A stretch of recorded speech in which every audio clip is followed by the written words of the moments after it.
Hello everybody, here it is, the video everybody's been clamoring for. I am making this video and it's going to cover every instance that I could find where Elohim and Yeshua have spoken about keeping the commands, keeping the law, the Torah. Now, I'm sure I didn't get all of them. As I find more, I'll probably backfill, but I think I've got the majority of them. A couple things I want to say before I start. Remember, you're not going to follow the law into heaven. Do works not bring you. Your first and foremost is your faith, belief in Yeshua, and the grace given to you by the Lord. Now, you have to do both. The problem is that's where churchianity stops. Like, just accept Yeshua as your Savior, and you're covered by the blood of the Lamb. Well, the problem is they stop there, and as you're about to see, there's absolutely not the only things you need to be doing most of the time. There are some instances where you get a pass. Ignorance, yes, ignorance counts, and instances like converting on your deathbed. An example would be the criminals up on the stake with Yeshua.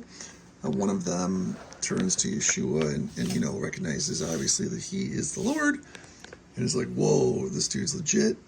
And the Lord sees the guy and recognizes that he had a legit conversion, so he goes, you and me will be kicking it in heaven.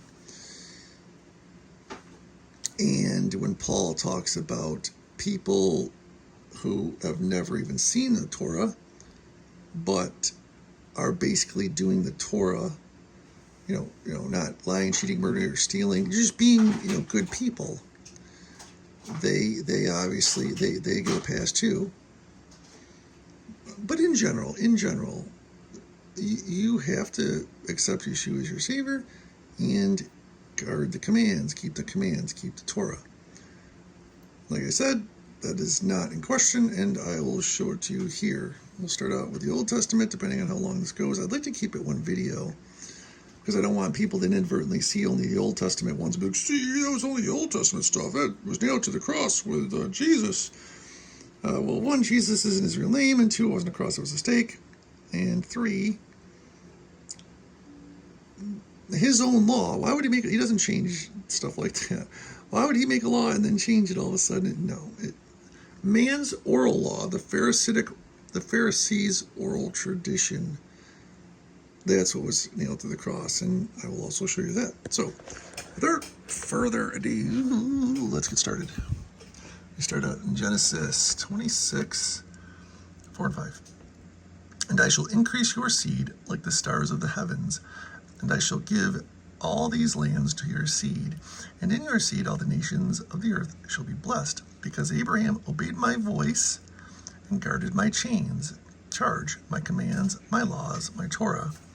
Now remember, here's a perfect example right off the bat where churchianity will say, see, Abraham had faith and he listened to the Lord and almost stabbed Isaac. And that's where they'll stop. And as you can see, the Lord remembers it a little bit differently. He says, yeah, Abraham obeyed my voice.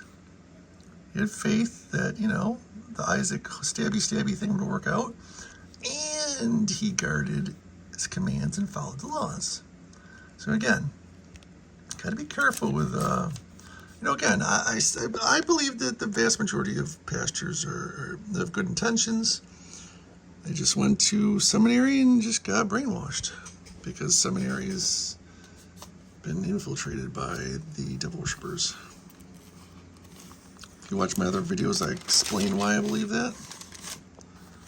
But it's a pretty simple thing. It'll be another video though. So I'm going to go here. We are now in Exodus, Shemoth 15:26. And he said, if you diligently obey the voice of Yahweh your Elohim and do what is right in his eyes, not yours, he shall listen to his commands and shall guard all his laws. I shall bring on you none of the diseases I brought on the mystery of Egypt. By the way, excuse me. The Bible I use keeps the original names for the people and the deities. So, like Mishrites is Egyptians. So Mishraim is Egypt. So I'll try to remember that as I'm reading through this and change them over. So he's talking about, how he blasted the Egyptians with the plagues and whatnot. And obviously Moses and everybody's talking to the Israelites saying, remember how Yahweh, if you follow Yahweh's commands, you won't get messed up like the Egyptians did. This is mean good here. This is going to take a while. Let's see, 16:20. Still in Exodus. When they have a matter, they come to me, and I rightly rule between one and another, and make known the laws of Elohim and his Torah. So this is, and let's just go down here. And you shall enlighten them concerning the laws of the Torah, and show them the way in which they should walk, and the work which they do. So this is Moses talking with Jethro, his father-in-law, about how when the Israelites have a dispute, they come to him and he sorts it out according to the Torah. Because that's what this book is. You have to remember, everybody, this book is a couple things. It's basically the rule book for life, the instruction manual for life, and it's a collection of stories, the Old Testament, of what happens when his people follow the rules and they get blessed, and they don't follow the rules and they get cursed. And then, the New Testament is when Yeshua comes and, does his thing. So we'll get to that. So we're still in Exodus 19:5. And now, if you diligently obey my voice and shall guard my covenant, then you shall be my treasured possession above all peoples, for the earth is mine. Covenant commands. You're going to start to see, if you don't already, a trend. Let's see, 26. This was a long one. Oh, okay. But showing a loving commitment to thousands and to those who love me and guard my commands.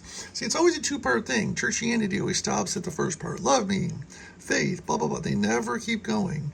And this is just the 10 Commandments. I won't go into those. But he's reminding you, keep these commands. That's Sorry. The peanut gallery over there. Hi. She's not feeling well. Do you need anything? I'm going up the stairs.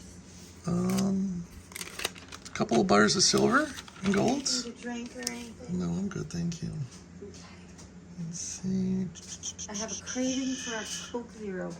Okay. Let's see, we are still in Exodus. We're in 24:12. Yahweh said to Moses, come up to me on the mountain and be there. Well, I give you tablets of stone and an iPad and the Torah and the command which I've written to teach them. So obviously this is where the Lord's giving Moses the law so that he can teach the Israelites on how not to be turds. Keep going here. Oh, I don't want to skip too many. Next, I can tell you already where this one is going. We're going to Leviticus 19:18. Now, again, churchianity strikes again where they say, well, Yeshua, Jesus, gave us a new command. Love thy neighbor like yourself. And if you watch shows like The Chosen, I vividly remember the scene where Jesus, turns to one of the apostles in a dramatic fashion and goes, and I give you a new command. Love your neighbor like it's not a new command. It is Leviticus 19:18. Do not take vengeance or bear a grudge against the children of your people. Because you can do it against other people, not just your brothers and sisters. Nah, well, kind of. And you shall love your neighbor as yourself. I am Yahweh. So it's not a new command, everybody. Oh, also remember, when people, that are taught by the church, modern church, try to tell me, well, I only need to do two things. Love my God with all my heart, my soul, my might, and love my neighbor like myself. That's all I need to do. That is kind of correct. However, I'd like to ask them, well, how do you do that? And then they kind of give me a blank stare. And so you don't get to pick and choose how you love your neighbor like yourself and how you love your Lord. Because then you'd be doing all sorts of whacked out things. Like even in the beginning of the book, when the Israelites and Aaron built a golden calf, thinking that was praising the Lord. And you love your Lord with all your heart, with all your soul, and all your might. And you love your neighbor like yourself by following. He gave you how you do it. That's what the Torah is. See, that makes perfect sense. How do you do it? He tells you how. Keep the commands. Because in the commands are how you act to one another. You don't lie, you don't cheat, you don't steal. You don't steal your neighbor's property. You don't dig a big hole and then not tell anybody. And when someone falls in, you don't take responsibility, etc., etc., etc. He tells you how. You don't get to choose how yourself. Because most of us would choose incorrectly. 22:13, Leviticus. Oh, I'm sorry, 22:31.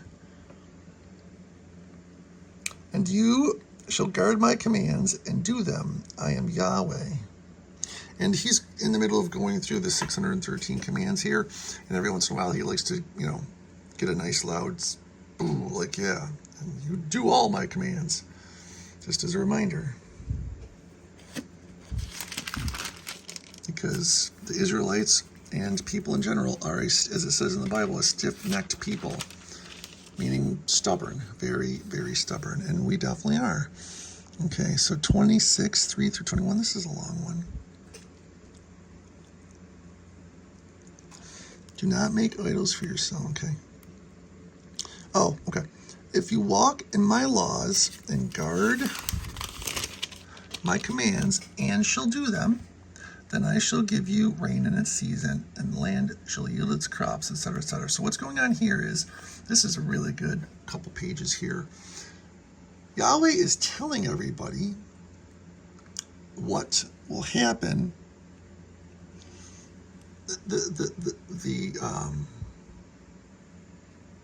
the benefits you'll get if you, the blessings, I was bringing for it here, the blessings you'll get when you follow his commands. You get rain in your land. You prosper, basically. You prosper. And also, but if you do not obey me and do not do all these commands, you'll get a curse. And some people incorrectly think that means like, well, he's going to curse you. It's not that he specifically is going to come out and go, oh, I got to get a specific curse down there because they're not doing it. No. It's if you don't do what's right, like if you lie, if you cheat, if you steal, we all know how that turns out. Eventually, you're going to get, messed up. You're going to lie to the wrong person. You're going to steal from the wrong person. And if enough people in society do that, society starts going downhill, as evidenced in America today. I mean, when America first started out, it was blessed. It became the strongest nation in the history of the world that we know of, maybe. And since we've started going away from God, it's just going downhill drastically. And if you do go through the curse, it's an interesting read. It's not, this isn't the video for it, but if you do go through the curse, you will see that every single curse that he says, with the exception of one, if I remember correctly, could be applied to America today. So, and it makes sense. If you do the wrong thing, your system, your nation, your household is going to collapse. If you do the right thing, you'll prosper. And that's just common sense. Again, if you do, it's just common sense. So we're going to keep going here. We are in Numbers 15:39. Oh, good one. And it shall be to you for a tzitzit, and you shall see it, and shall remember all the commands of Yahweh, and shall do them, and not to search after your own heart and your own eyes, after which you went whoring. So tzitzit are, they're almost like tassels, and they're white, blue, and purple, right? Purple? White, blue, and purple? I think so. Yeah. And there's something you wear on your belt loop. Well, we would wear them on our belt loop. Back in the day when they kind of had robes, they would put them on the four corners of the robes. Now, what's interesting is we are taught to walk in the footsteps of Yeshua, do what he does. He wore tzitzit. So, as you can see here, I'm going to start building a case to show you, and it's not going to be hard because it says it right here, that Yeshua kept the commands, followed the laws, kept the feasts, and wore tzitzit. Why? Because that's what you're supposed to do. And if he did it, and we love him, we're supposed to do the same thing. We are commanded to do the same thing. So, and I think that's only for men, though. I don't think women have to wear the tzitzit. I'm pretty sure, right, babe? Didn't we come to that conclusion from our research? I think so, but Yeah, but you don't want to don't trust me. Again, for all this, bust out your own Bible and read it for yourself. Don't trust anything I say. You should just read it for yourself. So we're going to go up to Deuteronomy. Actually, I think Deuteronomy does the curses and the blessings too. 4:2. And now, O Israel, listen to the laws and right rulings which I am teaching you to do, so that you live and shall go and possess the land. Yeah, so this is when he's talking about going into the land of milk and honey, which was promised to Israel once they got out of Egypt. Do not add to the word which I command you, and do not take away from it, so as to guard the commands of Yahweh, or Elohim, which I'm commanding you. Now, this is a big strike against the Pharisees, like we talked about a little earlier, how they added their own oral tradition. And quite frankly, modern churchianity is in there, it's man's law, it's dogma. Adding their own laws and taking away. It's the reason why you have all these different denominations. In my opinion, it comes down to, well, we didn't like that certain part of the Bible, and we didn't want to do that, so we're going to, make the whatever, Catapatarians, and we're only going to eat cat food on Sundays, and because we think that's what the Bible says, because that's what we want to do. That's what it basically boils down to. And this is repeated again in Revelation. So a lot of people will read the book of Revelation and think it only applies to Revelation because of the wording. It does not. It applies to this whole book, all of his laws. Or 2 and 40. Okay, we gotta jump to 40. This is Moses speaking, remember. And you shall guard his laws and his commands, which I commanded you today, so that it is well with you and with your children after you, so that you prolong your days in the soil which Yahweh your Elohim has given you. So again, if you want stuff to go right, follow basic laws. Don't lie, don't cheat, don't steal, etc., etc., etc. All right, we're still in Deuteronomy and 5, 10, and 29. Let's see. You did not bow down or serve them. Okay, he's talking about the 10 Commandments again. But I visited crookedness in the fathers, the children, and the third and fourth generations, but showing loving commitment to thousands, to those who love me and guard my commands. Guard my commands. Again, it sounds like Ellie.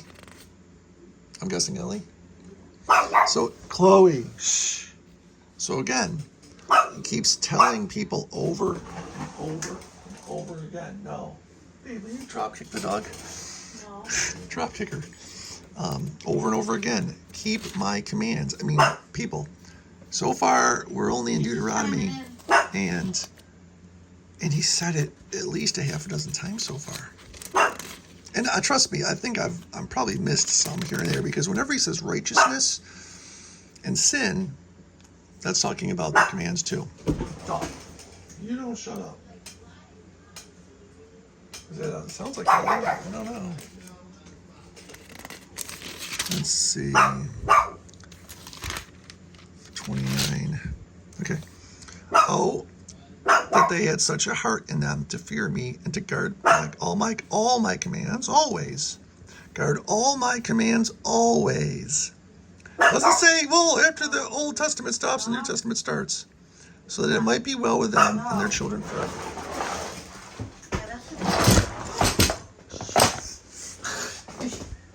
All right, Dawn. Stop barking. Stop. Tell you, this is the work of the devil. The devil is to know why. No, I'm carrying on. The devil's trying to stop this, and I'm not going to let him. I don't know if that's... Even though I just caught my ankle. All right. Yeah, maybe you should just pause it and then edit it. Why? Who cares? You gotta edit out your burps. Don't you just love a good burp? Yes. Let's see, 17. You gonna start farting next? I already am doing that. Oh, jeez. Good thing the fan isn't on. All right, Deuteronomy. There's a hot mess up in this joint. It is a hot mess up in here. Diligently guard the commands of Yahweh your Elohim and his witnesses and his laws which he has commanded you. So here we are again. We are still. All right, let's go down. And it is righteousness for us when we guard to do all this command before Yahweh our Elohim as he has commanded us. Do I sound like a broken record yet? By the way, we're going to get to righteousness. Does anybody know what righteousness is?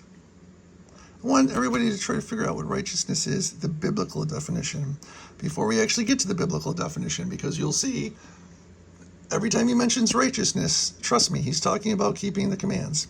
Luke 1:6. We'll get to that. I'm not going to blow it just yet, though. 7:9.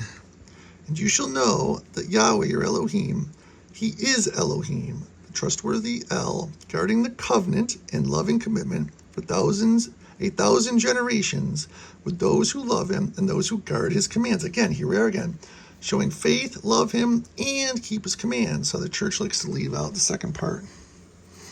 All right, 8:6. Guard to do every command. See, I didn't even get this one. Let me highlight this. Mamma mia. 8. I'll have to go a little backwards here. 1. So again, this is Moses still talking. Guard to do every command which I command you to do today, that you might live and shall increase. Okay. Therefore, you shall guard the commands of Yahweh your Elohim, to walk in his ways and fear him. Now, I want real quick aside too. There are certain things that we cannot do simply because we don't have access to the temple. Because the temple's been destroyed, about a third of the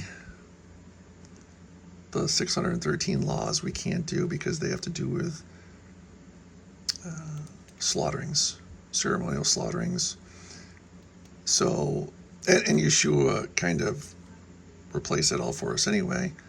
So we just can't do those.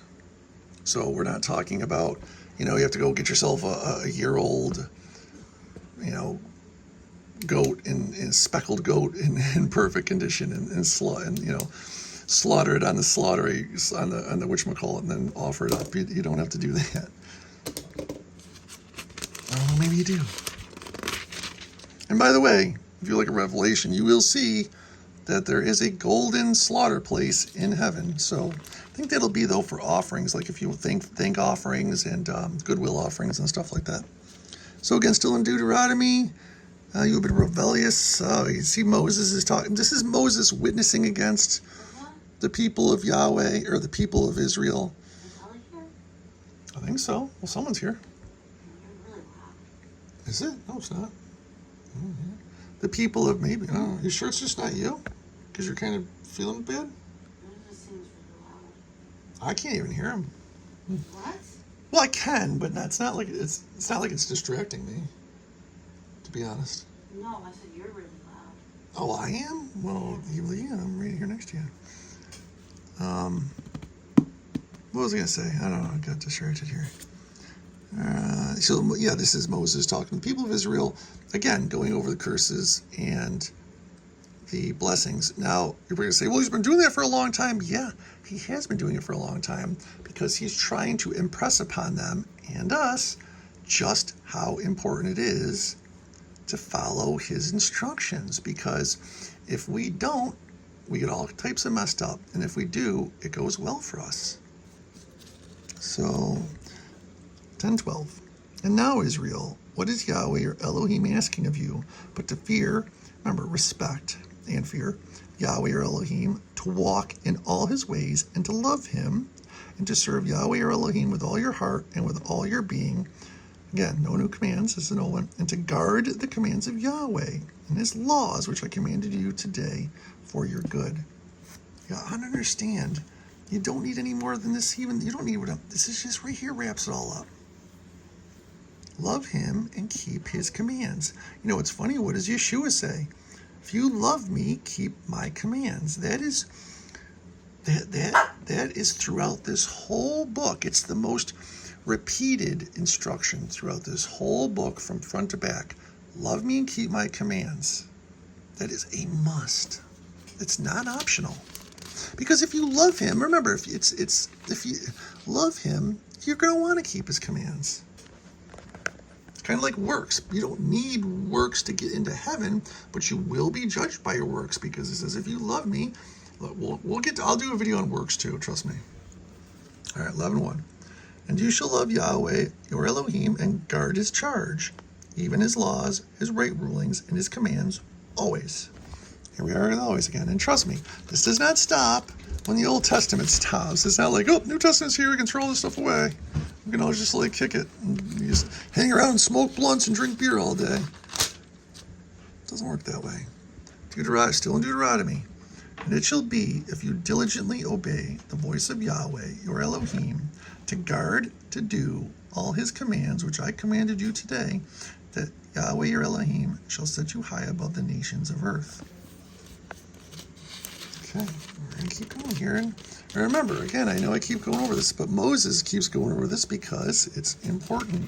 He wants, what's going on here is he's making it obvious, beyond obvious, patently obvious, that there will be no question. No one can say later, like, well, I wasn't really sure. You can't. It's obvious. You have to love him and keep his commands. You cannot not follow his laws. All right, so 30, 16, 17. See, I have set before you today life and good and death and evil. So this is the blessings and the curse. In that I am commanding you today to love Yahweh, your Elohim, to walk in his ways, and to guard his commands, and his laws, and his right rulings, and you shall live and increase. And Yahweh, your Elohim, shall bless you in the land which you go to possess. But if your heart turns away, so if you don't love him, and you do not obey, and shall be drawn away, and shall bow down to other mighty ones, and serve them, I have declared to you today that you shall certainly perish. Things will go bad for you. So see, love him, keep his commands. Don't love him, heart turns away, and don't keep the commands, you're not going to be doing it. It's not a good policy. All right. We're on Joshua 1:8. We're making some headway here. Do not let this book of the Torah depart from your mouth, but you shall meditate on it day and night, so that you guard to do according to all that is written in it. For then you shall make your way prosperous and act wisely.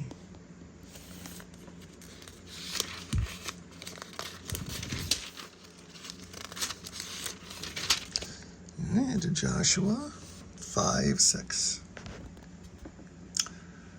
For the children of Israel walked 40 years in the wilderness, till all the nation, the men of battle who came out of Egypt, were consumed, because they did not obey the voice of Yahweh, to whom Yahweh swore not to show them the land which Yahweh had sworn to their fathers that he would give us, a land flowing with milk and honey. Wait a minute, why did I oh, that was to show that because they didn't follow his law, he didn't let them into the promised land. So imagine that, the promised land, the land that they all were dreaming about.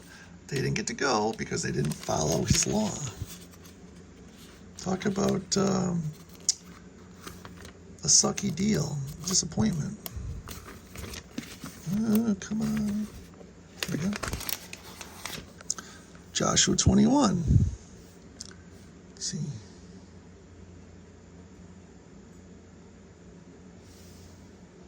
So here, so what happens is as they're entering into the promised land, a couple of tribes, before they walked over the Yarden, the Jordan River, they were like, hey, this land right here looks really, really, really good for our flocks. They had a lot of flocks. And they said, hey, Joshua, can we kick it here instead of actually going into across the Yarden? It's just across the river, Can we go and kick it here instead and, give this as an inheritance? And he was like, cool, if, He says, only if you diligently guard to do the command and the Torah which Moshe, the servant of Yahweh, commanded you, to love, here we are again, love Yahweh your Elohim, and to walk in his ways, and to guard his commands, and to cling to him, and to serve him with all your heart and with all your being. So, to those who say that, Yahweh never changes, he never changes in that he will always be there for you. Okay? Always be there for you. But don't let that fool you. He does change his mind sometimes. Of course he can change his mind. He can do whatever he wants. I mean, look what he did told Moses. He told Moses, let me kill all of them and we'll start all over again because they're turds. And Moses had to pray his ass off for the Israelites to save them. And look at the Levites. He said, the Levites are going to be my priests forever. Then they goofed up and he's like, you're out. So, again, that's another churchianity myth. 15, 22, and 23. Samuel, we're in 1 Samuel. Then Samuel said, does Yahweh delight in ascending? Oh, this is a great one. Okay, so this is something that frustrates me when we attend these churchianity churches. And this is what I was talking about a little earlier about how I can kind of tell that seminaries, something's going on there. Because we have lived in many different states across the United States, and we've been to many different churchianity churches. And they are all the same. You have a half an hour at least of music, half an hour at the beginning and probably 10 or 15 minutes at the end. So that's about 30 to 45 minutes of music, which leaves you at, a couple minutes of general announcements and about 20 minutes at most to actually teach the word. 20 minutes to teach the word to people who are only usually attend church for an hour a week. That doesn't sound like loving your God with all your heart, with all your soul, and all your might to me. So you do your 20 minutes and you do all that. And the point is if you're not following his laws and you're not following his commands, he doesn't want to hear your music. He doesn't want he doesn't care. He doesn't care about any of that if you're not first loving him and following his commands. Well, you just made that up. Well, did I now? Then Samuel said, does Yahweh delight in ascending offerings and slaughterings as in obeying the voice of Yahweh? Look, to obey is better than a slaughtering. To heed is better than the fat of rams. For rebellion is the sin. What is sin? The biblical definition of sin. Now, I'll give you, it's 1 John 3:4. Sin is blamelessly walking, that's righteousness. Sin is lawlessness, not following the laws. That's the biblical definition of sin, and we'll get to it. The sin of divination and the stubbornness is a wickedness of idolatry, because you have rejected the word of Yahweh. He also does reject you as sovereign. This is where Saul was getting the boot, because he didn't listen to Yahweh. He didn't follow the rule. He didn't follow the simple instructions, and he got the boot. But this isn't the only place where this says this, and I'm pretty sure we'll get to it in this video. Everybody, he doesn't care about your 45 minutes of songs if you're not following the law. It just doesn't. Think about it again. It doesn't matter. Like, I'm trying to think of a good example, but think about your kids.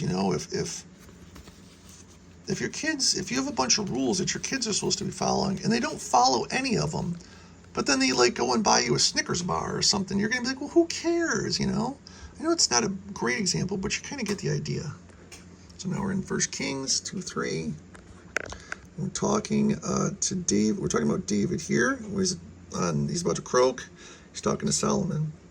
And I am going the way of the earth, and you shall be strong and be a man, and guard the charge of Yahweh, your Elohim, to walk in his ways, to guard his laws, his commands, his right rulings, and his witnesses, as it is written in the Torah of Moses.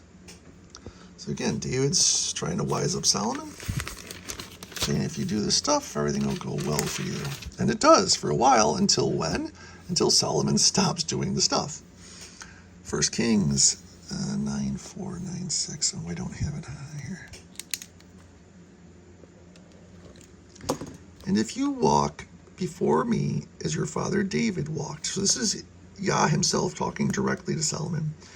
in integrity of heart and in uprightness, to do according to all that I have commanded you. If you guard my laws and my right rulings, then I shall establish the throne of your reign over Israel forever, as I promised. Okay, if you turn it all back.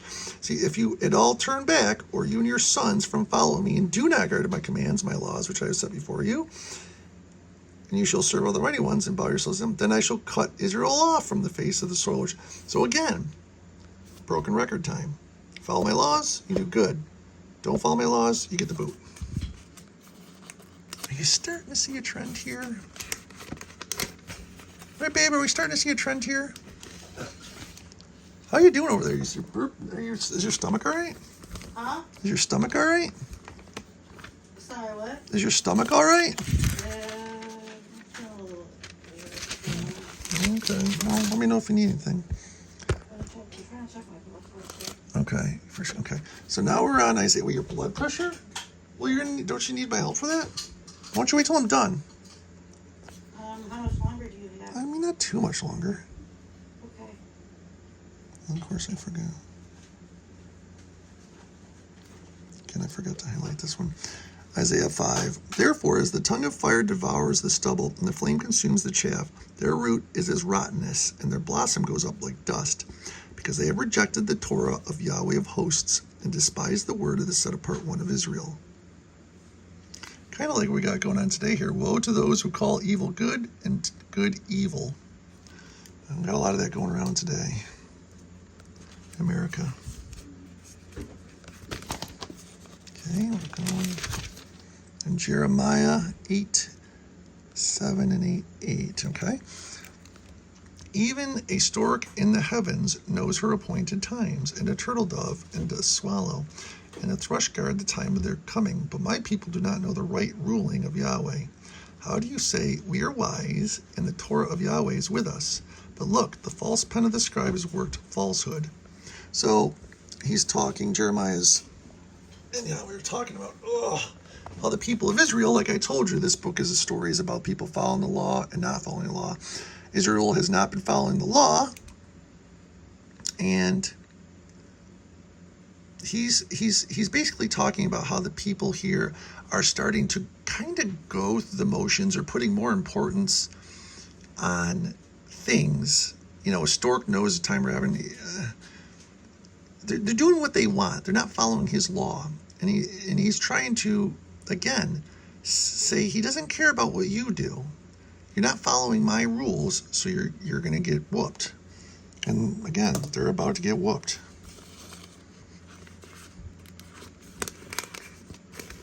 Let's see.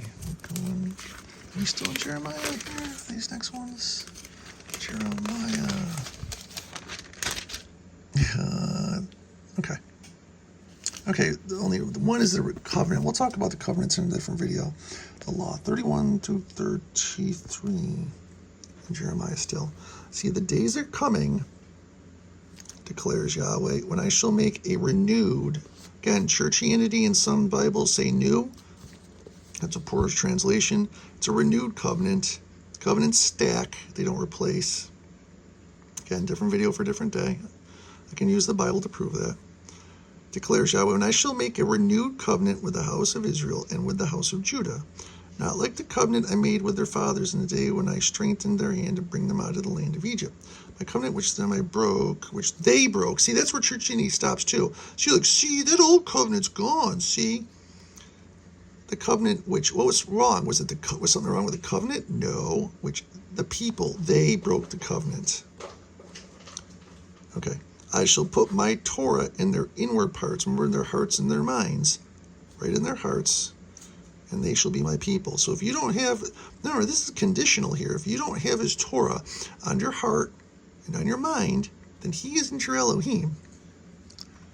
No longer they teach each other. See, okay, so that is to do more of the covenant. And we got a little jump here from Jeremiah. We're going to skip over to Ezekiel 11, 19. Got a bunch of them here. Ezekiel 20. And I gave them my laws and showed them my right rulings, which if a man does, he shall live by them, meaning your life as well. I am Yahweh, your Elohim. I walk in my laws and guard my right rulings to do them. Set apart my Sabbaths. Okay, so that's what you're supposed to be doing. And what did the Israelites do? They did not walk in my laws and my right rulings, and they did not guard to do them.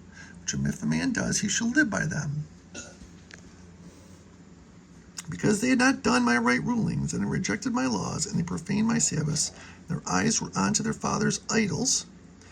And also I gave them up to laws that were not good, and right rulings by which they would not live. So this is a dogma, their own laws that they were making. And they follow they know them, Yahweh. So yeah, again, to get those two, for when you lift up your... Okay, this is talking about pass your sons through the fire. This is about Christmas, actually, in Molech. Another video for another day.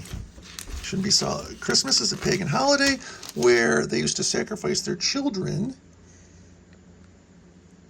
and ask for gifts from the gods. And Yahweh absolutely hates that. Hates that. And you can't really say, well, we celebrate Christmas for a different reason. It doesn't work like that. Ask Aaron and the Israelites that tried to make the golden calf and tried to say, well, we did it for you, Yahweh, and he killed them. He didn't kill Aaron, but he killed the other ones. Ezekiel, let's see, 36, or Ezekiel 36, and I shall give you a new heart and put a new spirit within you, and I shall take the heart of stone out of your flesh, and I'll give you my spirit within you, and shall cause you to walk in my laws and guard my right rulings, and shall do them. Again, the trend. Are we seeing a trend here? And no, I'm not taking any of these out of context. I told you what the context of this is. If you read through all these, which you should, you'll see it's a story. Each one of these is telling when Israelites did follow his laws, and it went well for them, and when they didn't, and it didn't go well for them. Okay. We're in Daniel 8, so Daniel's a good one. Actually, Daniel 9. And I prayed to Yahweh my Elohim and made a confession and said, O Yahweh, great and awesome El, guarding the covenant and the loving commitment to those who love him and guard his, again, love him, guard his commands. We have not obeyed the voice of Yahweh our Elohim to walk in his Torah, which he set before us through his servant and prophets. And all of Israel has transgressed the Torah and turned aside, so as not to obey your voice. So the curse and the oath written in the Torah of Moses of Elohim is poured out on us, and we have sinned against him, not following. Again, people talk about, and people like to twist Paul in the sin of the Torah. It's what happens when you just don't follow the rules. When you don't follow the rules, things go bad for you.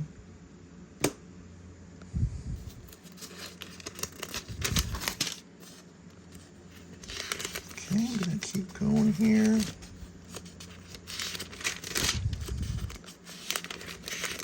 Not even in the New Testament yet. Okay, Joel 2:11. And Yahweh shall give forth his voice before his army, for his camp is very great, for mighty is the doer of his word. Mighty is the doer of his word. He likes it when you do his word. Amos 2:4. Thus said Yahweh, for 3 transgressions of Judah, and for 4 I do not turn it back, because they have rejected the Torah of Yahweh, and did not guard his laws, and their lies, after which their fathers walked, led them astray. So this is where he was telling, he's like, nope, they're getting whooped. They're not getting a break this time. They didn't follow my commands, and it's spanking time, and they got spanked. Still in Amos. Here's more of what I told you about with churchianity and the music and everything else. Woe to you who are longing for the day of Yahweh. What does the day of Yahweh mean to you? It is darkness, not light. Remember, this is for those not following his commands and not loving him. What, babe? Yeah, not really. I mean, it's going to take forever to... well, okay, hang on, be sure, you know. Really low. I love that's new drug is great. All right, sorry everyone. I had to check my wife's blood pressure and her blood sugar, and it was pretty low. So We gave her some bread, and she started a couple new meds, one of which really messed her up. So we have to go to the doctor, to the hospital. Yeah, we're gonna have to go to the hospital tomorrow and maybe get plasmapheresis done for her. She's got a lot of stuff going on. So anyway, we're back at it. Yeah. So are you gonna do keep video going. series? Heck no, because then people miss it. I want it to be one video so people can't be like, oh, the law was only for the Old But Testament. if you make it 2 hours, they'll probably stop. Well, people can pause and listen. This is yeah. Listen, babe. Yeah. People who aren't going to get it, who don't want to get it, who want to plug their ears and go to church 1 hour a week and not care, they're not going to watch it all. But the people, in my opinion, the people who love Yah with all their heart and all their might and their soul are going to intake any information they can and analyze it and determine if it's true or not, and make them love Yahweh more. That's what we usually do. But So, I mean, I do also understand, sometimes you gotta pause things. well, I mean, but someone can pause it. And, I mean, I do that with long videos all the time. What is the dog? Here's the dog. I swear. And it's not one thing, it's I another. not one thing. It's another. I can't. I swear I can't. But I can't get this is through. real life. Come on, poo poo. Come on. I can't get through 10 seconds. I swear. And it's people. I'm not gonna lie. It's only and there she is in my. I can't. Every time we go to read, it's nothing throughout the day. It's every time I read the Bible or make a video. That's when all the distractions come. Ooh, the bread made me feel happy. Yay! I'm not used to such low blood sugars. I just found out I have diabetes. Diabetes. Yes. Poopyitis. Look at that poop. Are you going to bed or what? You're going to harass me. Listen, we're giving them a second to pause and, Yes. Yes. No pausing. No pausing. That's right. I'm the no fun police. That's right. All right. I don't remember where I stopped. Woe for you. All right. I'm back to my Proverbs. I was just going over how, again, here's more proof from the Bible that Yah does not want to hear your music and he doesn't care what you're doing if you're not following his laws. The cat, she's gonna knock all that over. Woe is you, is not the day of darkness and light. I have despised your festivals, and I am not pleased with your assemblies. Though you offer me ascending offerings and your grain offerings, I do not accept them, nor do I look on your fattened peace offerings. Oh, our cat, she's going to knock over all the pills. I swear. And then the dog, no. Yeah, everybody like it. So I go to yell at the cat for doing stuff, and the dog thinks she's got to come over here and be my enforcer and harass the So every time I go yell at the cat, the dog runs over here yeah, let's get the cat. Oh, jeez. Will you two stop? I'm trying to make a video. You. I don't need backup. Go back in the bed. Back in the bed. Go. Good girl. Mamma mia. I am not pleased with you. Do not take away from me the noise of your songs, for I do not hear the sound of your stringed instruments. Why? Because you're not doing the stuff that you're supposed to be doing.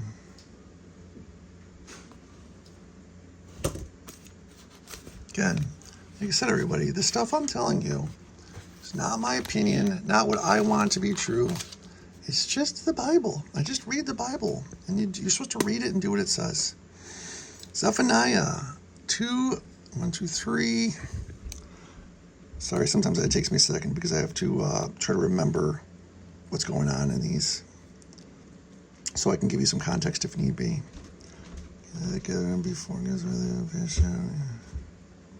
Okay, gather together,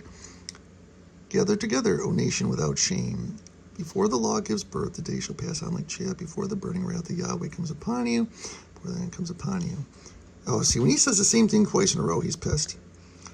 It's like when you call your kid by their full name, like in their middle name and everything.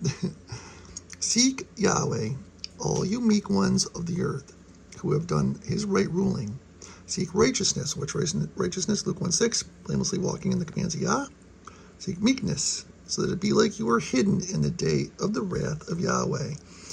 So that means if you do what you're supposed to be doing, you are protected when something like, tribulation comes. And remember, always remember, meekness does not mean being a punk. It doesn't mean you're a puss or weak. Meekness biblically means you are very capable of dishing out whatever you need to dish out, but you control it. That's what that means. All right, Zephaniah 3:4. Woe to her who is rebellious. He's still talking about the people who aren't following. Her prophets are reckless, treacherous men. Her priests have profaned the set-apart place. They have done violence to the Torah. So again, in the day where the Israelites in Judah were very, very far removed from the Torah, you had priests and prophets that were pretending and not really saying Yah's word, going against the Torah, teaching against the Torah, teaching their own laws, and he really doesn't like that, as you can tell.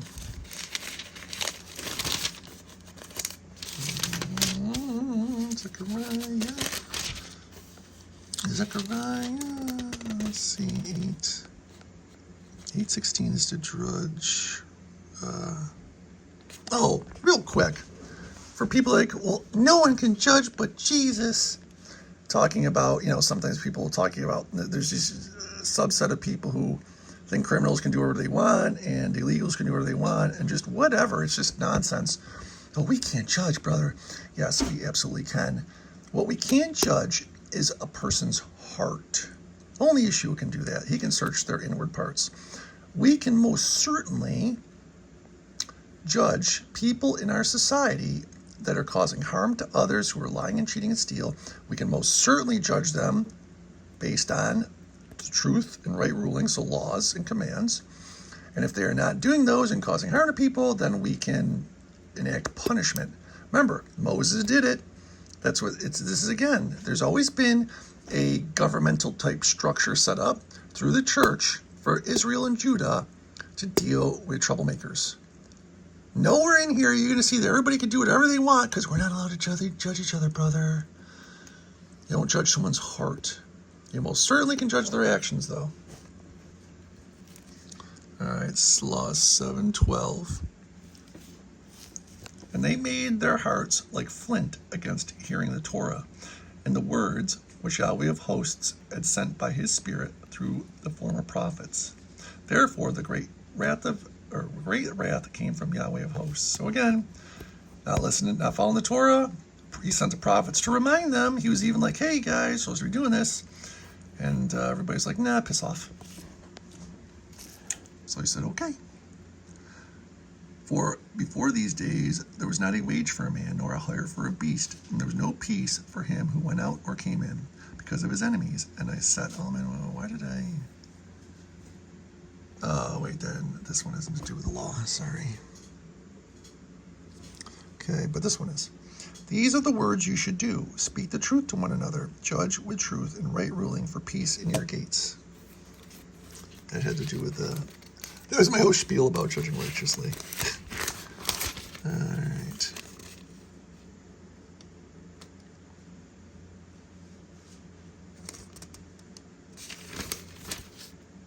Okay, Malachi 4:4.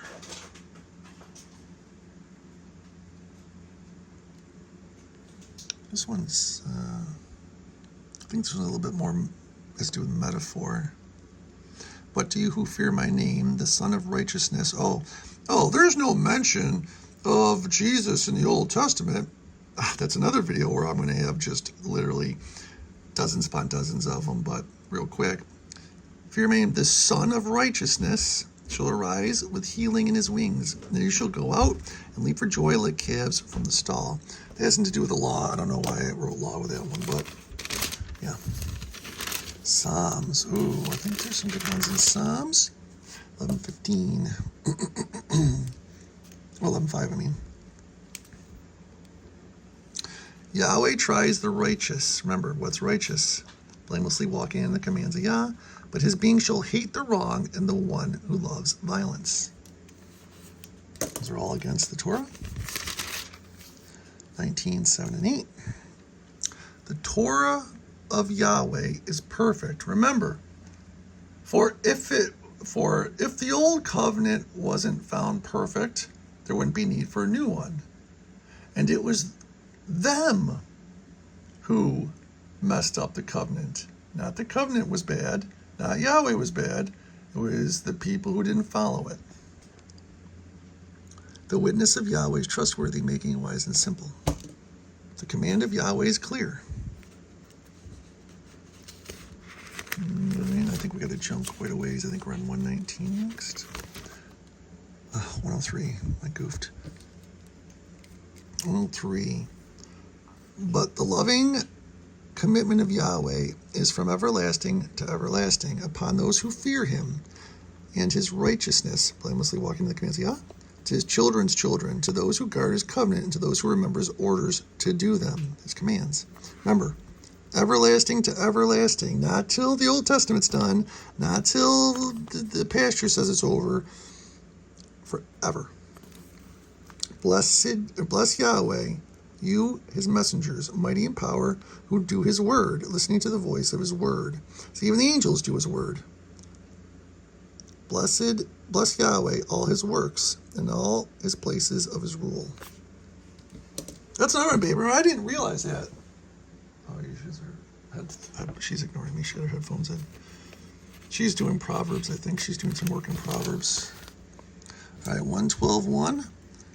Aleph, that means one in Hebrew. Praise Yah. Blessed is the man who fears Yahweh, respects. Bet, who is greatly delighted in his commands. And followed them, obviously. Goes without saying at this point. All right, 119 is a bit. Did I not highlight that? Is that right? 1. Aleph, 1. Blessed are the perfect in the way who walk in the Torah of Yahweh. Remember, this is a quick aside, Christianity was kind of a slang. I think if you look, it was either the Greek or the Romans. I'm pretty sure it was the Romans who made that up. As it says, I believe in Acts, we are followers of the way of Yeshua, the way of Jesus. We do what he did.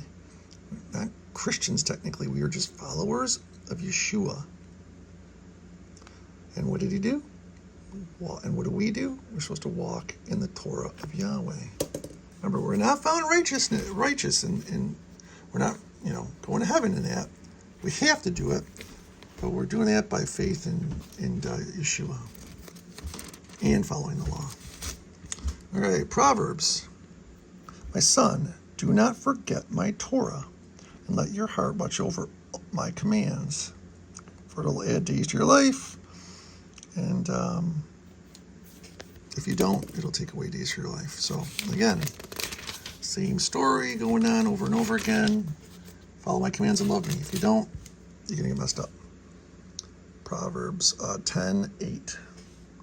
The wise in heart accepts commands, but the one with foolish lips falls.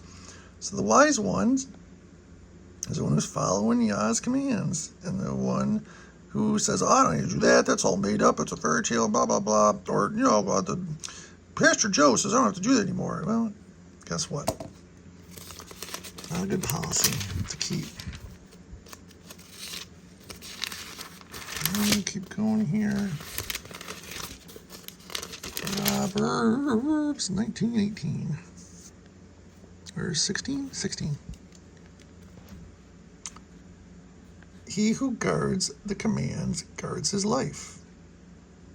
He who despises his ways dies. I don't think I have to elaborate on that at this point. 21:3. But Yahweh weighs the hearts to do righteousness, blamelessly walking the commands, and right rulings is more acceptable to Yahweh than slaughtering. So we got a couple of things here. Remember I talked about how we definitely can judge people in their actions, but not in their hearts. So Yahweh can judge the heart. And again, back to the church with all their shenanigans that they do nowadays. He doesn't want to hear the music. He doesn't care because you're not following his laws. If he follows laws, then he wants to hear all that stuff. So that one's got a couple in there. Proverbs 28, 4 and 9. Those who forsake the Torah praise the wrong. Those who guard the Torah strive with them. Evil men do not understand right ruling. He who turns away his ear from hearing the Torah, even his prayer is an abomination. So if you think that Yahweh is not hearing you, if you don't feel a connection with him, I got your answer right here. It's because you're not doing what he wants. You're not following his rules. So he's going to disregard you. Because think about it. You're showing that you believe in him and Yeshua when you acknowledge them and pray to them. But if you're not following the laws, it's kind of disrespectful. If you want to look at it, I'm trying to put it in a more simplistic term. It's basically, oh yeah, we believe in you, yeah, but I want this, pray, but, oh, well, no, I'm not doing any of your laws, I'm not keeping your Sabbaths, I'm not doing any of this, but still give me my prayers anyway. Why doesn't he give me my prayers? He sucks, blah, blah, blah. That's because you're not doing your part. You're only acknowledging, remember, you're doing the easy part. The church teaches people to do the easy part. Just believe, have faith. The hard part is to actually follow the laws. But what does that show? That shows that you actually care. Because with your mouth, you can say anything. Oh, I love Yahweh. I'm the biggest Yahweh fan. I love him with all my heart. Okay, well, your mouth says that. What do your works do? Do you follow his rules? Do you have works? No? Well, then guess what? You don't. Again, there are exceptions, which we went over earlier, but in general. And that just makes, think about it. Think about when you love a family member. You do stuff for them, even when it's an inconvenience to you. At least you should. And that you can say I love you with your mouth, and that counts for a little in the beginning. But if all you do is say that, and after a time, people are just going to be like, yeah, whatever. It's when you do something. That's what really shows. All right, so we're in Ezra 7:10. So Ezra was getting ready to go and trying to, again, try to convince the people of Israel that they better start doing the Torah, or else they're going to get messed up a second time. So Ezra is a priest, and he was very well versed in the Torah. Ezra had prepared his heart to seek the Torah of Yahweh and to do it. Remember, it's always there, always to do afterwards, and to teach laws and right rulings in Israel. It does no good just to know it. It does no good just to say I believe. It's just words. It's just words. They don't mean anything, really. And they kind of do, but you know what I'm saying. They kind of don't. Oh, wait a minute. We're in the New Testament. Dun, dun, dun, dun. All right, well, all this stuff was done away with, Jason. We don't have to do this anymore. Okay, well, let's see. Let's see about that. What's Yeshua say about that? Jesus. 5, 17, 18. Let's just see about this. Let's just start off with a small one, shall we? Your Father, let's see. He's talking to people, let your light shine, I'll start a little early here, before men, so that they see your good works and praise your Father, Elohim, who is in the heavens. Do not think that I came to destroy the Torah or the prophets. What the prophets do? Try to tell people to do the Torah. I did not come to destroy, but to complete. The Hebrew word is plerao, and it does not mean complete as in end it. It means complete as in a fullness and completeness, to make it so that it's whole. So Yeshua can show us how to do it, show us how to live it. So you know how there's some people can learn by reading, some people can learn by hearing, some people can learn by doing, some people can learn by seeing. Well, he wanted to make it so as many people got it as possible. So he wrote it down so people like reading can read it. And he also is going to show us how to do it himself. What better teaching can you get than that? For truly I say to you, until heaven and earth pass away, and the last time I checked, the earth is still here, I'm going to assume heaven is still there, one yod, or one, that the smallest part, shall by no means pass from the Torah till all be done. And I'm pretty sure the whole Bible isn't done yet. Okay, so this effectively ends the debate right here. Yeshua is saying this. It's the New Testament. It's right off the bat in Matthew. He's getting it out of the way now. Because people are like, oh, you're back. You know, the Messiah. What are you going to change? Nothing. Nothing's changed. Love me with all your heart, your soul, your might, and follow my commands. Guys, that's a basic. Okay, think about it. Think about, going into a store even. There's certain, you're allowed in the store as long as you follow the commands. You're allowed into your neighbor's house if you follow his laws. People have different rules. It's just common sense, everybody. By your fruits you shall know them. That's for works. That video is forthcoming. Okay, this is God commands. Okay. Talking about the tree who yields bad fruit. This is talking about works. This one is one that you don't want to hear. Not everyone who says to me, Master, Master, shall enter into the reign of the heavens, but he who is doing the desire of my Father. And what is that? Following the commands. Many say, we have not prophesied, and we have not cast out demons, but done mighty works in your name. Those say, I never knew you. Depart from me, you who work lawlessness, not following the commands. Therefore, when he hears these words of mine and does them, gotta understand, people, there is no doubt here. He's telling you in black and white. If you don't follow the commands, even though if you believe in him, you're going to get up there and he's going to be like, well, you didn't follow my rules. What good is it if you didn't do anything, if you didn't follow the rules, if you sinned all the time? It's sinning. It's as basic as you can get, people. You're sinning. If you're sinning and you keep sinning, here's the thing. You can sin all the time. If you truly, every time you do, repent and say, oh my God, I'm sorry, Lord, I'm going to try. Even if let's say it's the hardest thing for you to stop doing, but truly every time you do it, you feel guilty and you say, I'm going to try harder next time, and you do it again the next day. If you truly in your heart of hearts are like, man, I really hate myself for doing this, but it's so hard to stop, I'm pretty sure that's you're good there. But just going, well, I'm covered by the blood of the Lamb. I can do whatever I want. Let's sin more so grace may abound. No. Get away from me. I never knew you.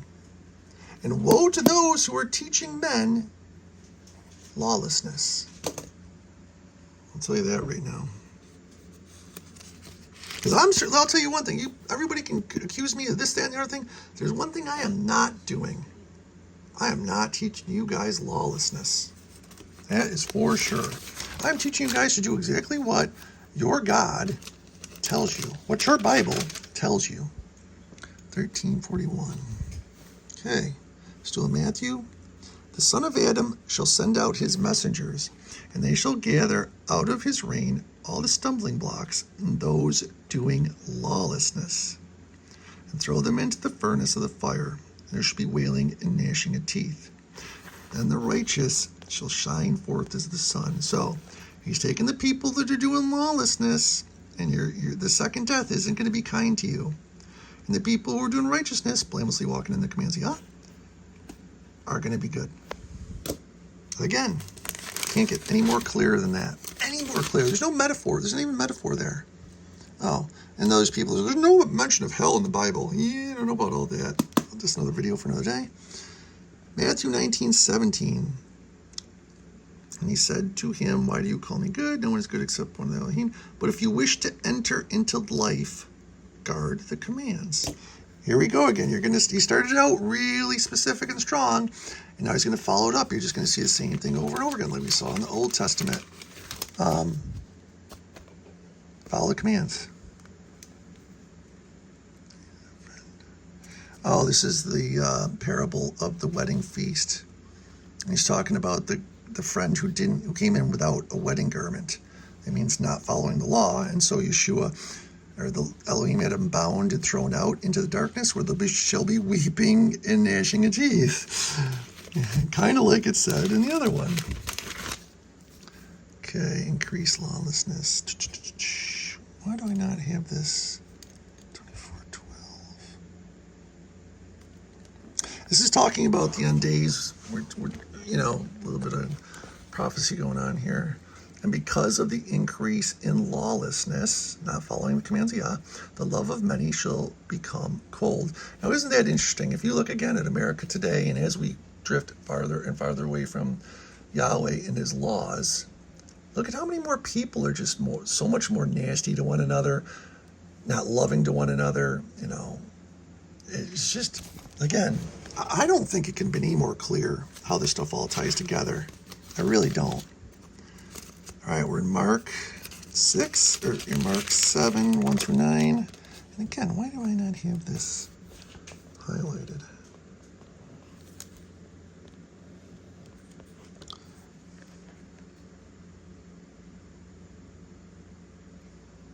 Okay, so this isn't specifically talking about, you're not going to see, love me and follow my commands. What's going on here is the Pharisees and some of the scribes went to Yeshua and were looking at his taught ones, and they were eating bread with unwashed hands, and they, the Pharisees and the scribes, found fault. For the Pharisees and the Yehudim do not eat unless they wash their hands thoroughly. Now, nowhere in God's law does it say you have to wash your hands before you eat. And there's more. There's traditions of the elders, not Yah, of men. Coming from the marketplace, unless they wash. Are your taught ones not? Okay. The Pharisees and the scribes asked Yeshua, why do your taught ones not walk? Remember, they don't care about not walking in Yah's law. They care about not walking according to the traditions of the elders. They don't care about Yah's law. They're asking Jesus. Imagine the nerve of these clowns. Hey, God, how come your followers aren't adhering to our law? Can you imagine the nerve? And he answering said to them, well, did Yeshayahu prophesy concerning you hypocrites? As has been written, the people that respect me with their lips, but their heart is far from me. And in vain they do worship me, teaching his teachings the commands of men, forsaking the command of Elohim. You hold fast to the traditions of men. And he said to them, well, do you set aside the command of Elohim in order to guard your tradition? You ought to understand, people. This is what's going on. This is what Yeshua was on about. Yeshua didn't come here to fight his own law. He came here to teach us how to do it and to call out the Pharisees, the scumbags, who were purposely leading other people astray so that they did not get into heaven, so that they followed because they wanted more power. And there it is right there. And I'm going to show you more where Paul specifically says that it wasn't his own law that, like churchianity likes to say, oh, the law was nailed to the cross, brother, don't you know? No. Man's law, the traditions, elders' law, was what's nailed to the stake. The dogma, not his own law. That doesn't make sense. Doesn't make sense.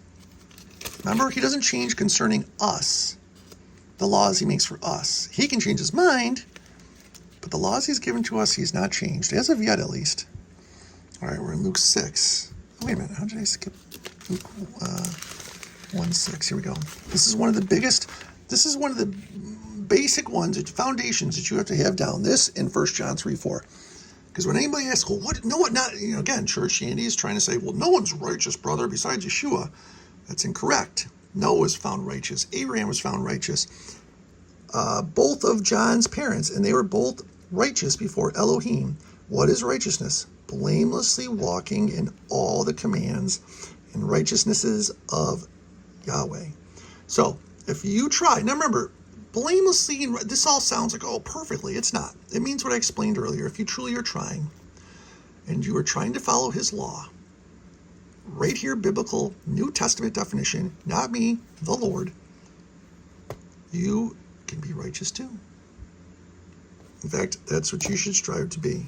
So again, foundational, because whenever you see righteousness referred to in all this book, it means following the law, unless it's specific to a certain context in a story. But in general, it means righteousness, following the law. Okay? Luke 6, 46. But why do you call me master, master, and do not do what I say? Everyone who is coming to me and is hearing my words and is doing them, I shall show you whom he is like. That means if you are doing what I follow my commands, your life will go well, because it's like building your house on rock. So this one, talk about talking shit to people. He's like, well, whoa, master, we believe you. Oh yeah? Why do you call me master, master, and do not do what I say, as in follow my rules, follow my commands? He said, how was your jiu-jitsu class? Jits was good. We're going to go back next week. I'm in the middle of a video. So, talk about that. Oh, yeah, master, master, but you don't do what I say? Think about that. Think about that. Praying to him, master. Oh, my God, God, you're my God. But, follow your rules, man. Maybe if it's convenient for me. Again, I don't think that's a good policy. Luke 8:21. All right, he's telling a parable here. His mothers and brothers this is where I think he was in the big crowd was around him. He was going to different towns and villages spreading his word. This is where he was talking to a group of people, and his mothers and brothers came to where he was at, and someone was like, yo, Jesus, your peeps are here. And he said to them, my mother and my brothers are those who are hearing the word of Elohim and doing it. Again, this is huge implications here. It's not just talking about, you're my mother and my brothers if you're doing my word. They're talking about being grafted in to the vine, the tree of Israel. Because we are Israel. If you accept Yeshua, believe and love Yeshua, and follow his commands, you are grafted into the tree. You are Israel. Okay? Don't let anybody else try to trick you about that. Israel is not the nation state of Israel in the Middle East, modern day. Those are not God's chosen people. That is a different topic. I've got a video on it that's about 35 minutes long. They are certainly not God's chosen people. They are the opposite, to be honest. And it says right here, Yeshua tells you who they are. We'll get to that. Well, I already did get to that in another video, but all right, Luke 16:17, and again, I don't have it. Again, this is going over what happened in Matthew. Let's see, where those who declares are, just trying to get some kind of.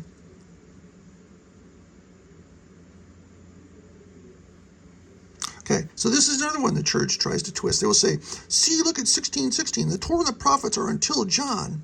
Because that's what people say, well, since John came, the Torah and the prophets are gone.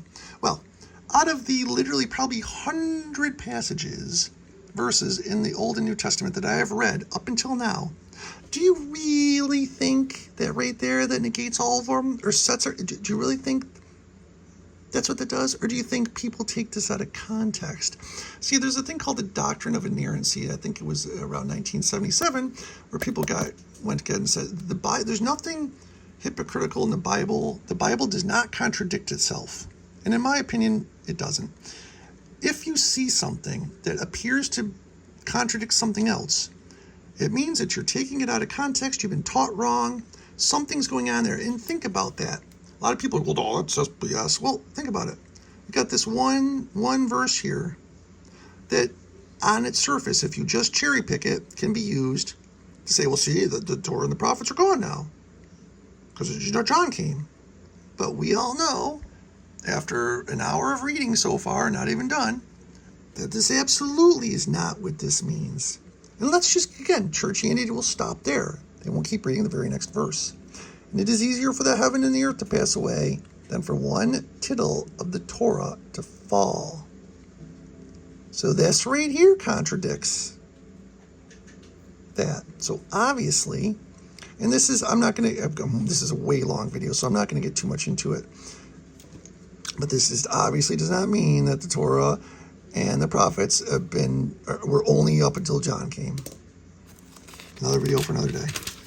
But again, that's another example how churchianity likes to trick people. They literally won't read a sentence, a verse after a verse that they cherry pick. Okay, John. Oh, John is an excellent book. Let's just get a couple ones here.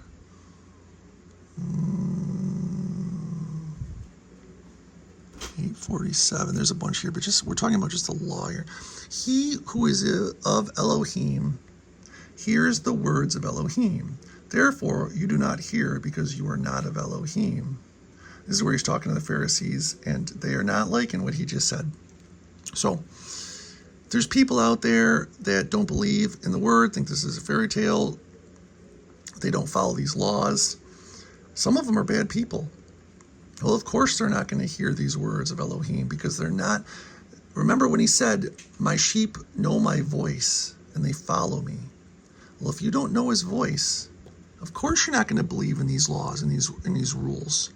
You got to remember, in Roman times, there's writings from Romans, so you have corroborating evidence to the Bible. If you do biblical archaeology, you'll see that there's writings from not Israelites sources and not the Bible, but other people in history who were persecuting followers of the way, the early church. And some of the things they would say is literally they were like, well, these people would get together and they wouldn't lie and they wouldn't steal and they wouldn't try to rob one another. That's really weird, so we have to kill them. Literally, I'm trying to remember who that was. It was a Roman guard or something who wrote, I wish I could remember it. My wife would know, but she's got her earplugs in. But yeah, if you're not hearing his words and you're a skis ball, then you're not his people. Again, don't get mad at me. There it is right there. The cat says amen. John, okay, that's works. We're not doing that right now. Guard commands 1250. John 12, your binders are in the heart. Yahweh says, who believes in me? Believes in him who sent me. He's talking about, here's my words and does not watch over them. Again, I don't have that highlighted, but there's more. Here's my words and watch over them. He who rejects me does not receive my words. Okay, and I know that his commands is everlasting life. Therefore, whatever I speak, as the Father has said to me, so I speak the commands. Oh, and here's where people say, see, he gave us a new command. John 13:14. A renewed covenant, remember, not new, renewed command I give to you, that you love one another as I have loved you, that you also love one another. Remember Leviticus 19:18, love your neighbor as yourself. Not a new command. More twistings. Okay, John 14:15, we got a whole bunch here. He's talking about, believe me, if the Father is in me and I'm in the Father, look at my works. And a big one, a lot of people look at the miracles, but you really want to pay attention to is the forgiveness of sin. Only Yah can forgive sin. So Yeshua's forgiven sin. That's a big boy. Okay. Right here, John 14:15. If you love me, you shall guard my commands. Spirit of truth, blah, blah. He who possesses my commands and guards them is he who loves me. And he who loves me shall be loved by my Father. And I shall love him and manifest myself to him. 14:23. Yeshua answered him. Okay, so Judah, not the one from Kirioth, said to him, Master, what has come about that you are about to manifest yourself to us and not the world? Yeshua answered him, if anyone loves me, he shall guard my word. Loves me, keeps my commands. And my Father shall love him, and we shall come to him and make our stay with him. He who does not love me does not guard my words, and the word which you hear is not mine, but of the Father who sent me. These words which I have spoken to you will still be with you, the helper. It gets in the Spirit. 24, we're at 15:10. Of course, I didn't highlight this one. I don't know why I missed these. Once again, if you guard my commands, you shall stay in my love, even as I have guarded my Father's commands and stay in his love. Remember the word that I had said to you, a servant is not greater than the master. Wait, did I do it? Oh, yeah. If they persecuted me, they shall persecute you too. Because remember, if we follow Yeshua, people hated Yeshua, the Pharisees, the people in charge, because he challenged their rule, their oral traditions. If they have guarded my word, they would have guarded yours too. So if they were following his word, anybody who preaches Yeshua, they'd hear your word too. But remember, they don't know him who sent me. But now they have no sin. Remember what's sin? Lawlessness. Oh, God, this is just awesome. Everybody, remember, you really have to read this whole thing for yourself. Don't count on your pastor to do it for you. It's a 17. Still in John. And it's Father, the hour's come. This is right before he's about to do the final act.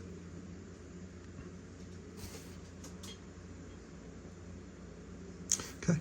And now esteem me with yourself, Father, with the esteem which I had with you before the world was. Some stuff there, some implications there. That's for another video.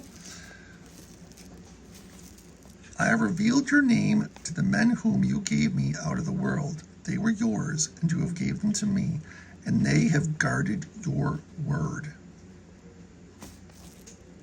All right, he didn't even say love me. He left out love me right there. So that's crazy. I pray for them. I do not pray for the world, but for those whom you have given me, for they are yours. Remember, Jesus loves everybody, brother. No, he doesn't. Not if you're not following his rules. Sorry, it's him right here telling you this, not me.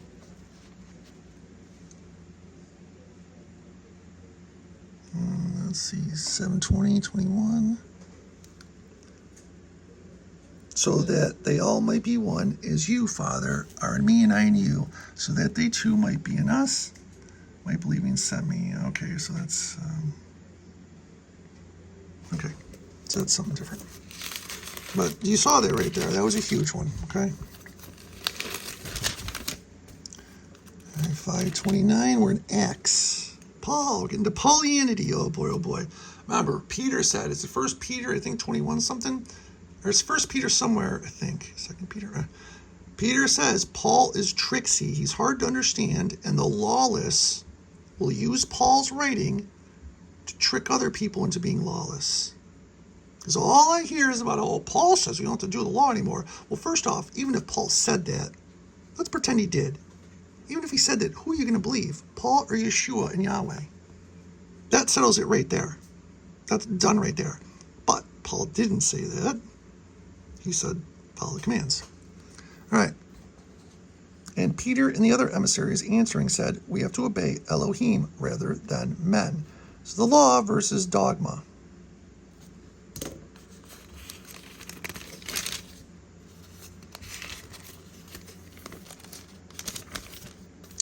Okay, we're in Acts 21:20. Okay. Remember what Acts is too. Acts is an account written about Paul and what he did, so that when he was on trial in Rome, there would be a witness as to what Paul did, as opposed to just hearsay. That's why Acts was written. So,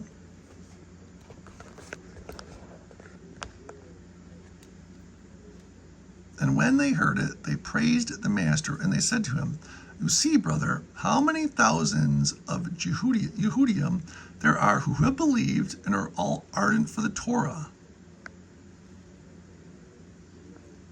But they have been informed, lied to, about you, that you teach all the Yehudim who are among the nations to forsake Moshe, saying not to circumcise the children, to walk according to the practices.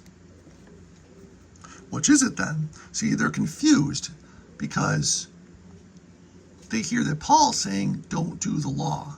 Well, he's saying do the law. He isn't saying do the law. Paul is saying, don't do man's law, the Pharisees' law, the oral traditions. That's what he's saying not to do. He's also saying, just because you're circumcised and just because you're an Israelite, born an Israelite or a Jew, that doesn't mean you automatically get in. That's what he's saying. You have to believe in Yeshua and accept him as a Savior and follow the commands. You don't just automatically get in because you're circumcised. You don't automatically get in because you're a Jew. You definitely don't get in because you're following the commands of men. That's where the confusion is right here. Let's see, so we do say, we have 4 men who have taken them out. Take them and be cleansed with them, and pay their expenses, so that they shave their heads, and shall know that what they have been informed about you is not so, but that you yourself also walk orderly, keeping the Torah. Remember, everybody, Paul, and Paul isn't even his name. His name is Shaul. Shaul of Tarshish. He's from Tarshish. His name is Shaul. Paul, and Yeshua did not change his name, and neither did Paul himself. Paul is a hero in Rome, I believe, and when they were writing this, they changed his name because to reflect the hero status. Something to that effect. It's been a while since I researched it. His name is Shaul, and he was a Pharisee. And as you're going to see, under oath, when he was on trial for his life, he says, I am a Pharisee. I believe in the Torah and the prophets and the resurrection. Crying out, men of Israel, help. This is the man who is teaching all men everywhere against the people and the Torah and this place. And besides, he also brought Greeks into the set-apart place and is profaned by the set-apart place. Remember, the confusion. Paul is teaching against the Torah. He was teaching against the oral traditions. Remember, Torah is being used interchangeably here because they're confused. He wasn't teaching against God's law. He was teaching against man's law. So, of course, that's why they're like, what's this guy doing? Brr. Acts 22, 3. I am indeed a Jew, a Yehudi, having been born in Tarshish of Cilicia, Paul, Shaul of Tarshish, but brought up in this city at the feet of Gamaliel, having been instructed according to the exactness of the Torah of our fathers, being ardent for Elohim as you are all today. Basically, Paul is a master at the Torah. He's basically a lawyer of the Torah. Okay? So I'll submit to you that when people try to argue me about Paul, if you don't know the Torah inside and out, if you haven't read the Old Testament, if you don't know the prophets, if you don't know Paul, you probably shouldn't try to just regurgitate what your pastor says and argue that Paul said that we don't have to do the Torah anymore. Because rest assured, that's not what he's saying. Now, I will give you up that there's some verses in here, in fact, some whole chapters that are extremely confusing. I will give you that. Acts 23:3 and 23:9. Oh, wait a minute, I think I gotta go back.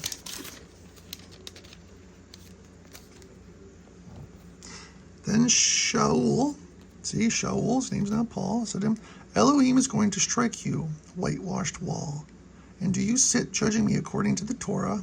And do you command me to be struck contrary to the Torah? Again, confusion about man's law versus Elohim's law. So we're talking about Felix, Governor Felix. He's talking about why Paul was being arrested and what he was being charged with. See, and desiring to know the reason they accused him, the Yehudim, I brought him before their council, the Jewish council. And I found out that he was accused concerning questions of their Torah, but there was no charge against him deserving death or chains. So see, that right there, and you'll see this over and over again, the reason they couldn't charge him is because they knew darn well he wasn't teaching against God's law. He was teaching against their law. And if they said that, the governor, the Romans, would see that they were full of garbage. Okay, 24:14. And this I confess to you that, okay, here he is. He's under oath right now. This is Shaul under oath. And this I confess to you, that according to the way, remember the way? That's what we are, not Christians. We're followers of the way, Yeshua, which they call a sect. So I worship the Elohim of my fathers. He still believes in Yah, believing all that has been written in the Torah and in the prophets. So he's all in so far. Having an expectation in Elohim, which they themselves also wait for. See, he's saying the Jews that are trying me also are waiting for this. That there is to be a resurrection of the dead, both the righteous and the unrighteous. All right, everybody. And see, there's no question here. No question.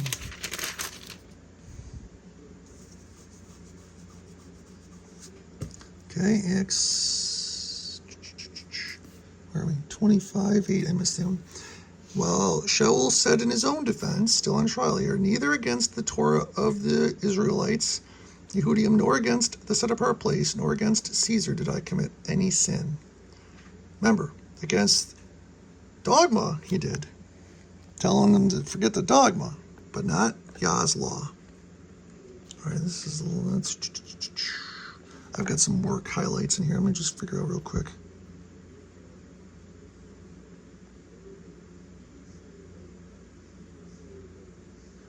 Just real quick, I guess I'll hit this. To open their eyes, to turn them from the darkness to light, and the authority of Satan to Elohim, in order for them to receive forgiveness of sins. What sins? We'll get to it. 1 John 3:4, lawlessness.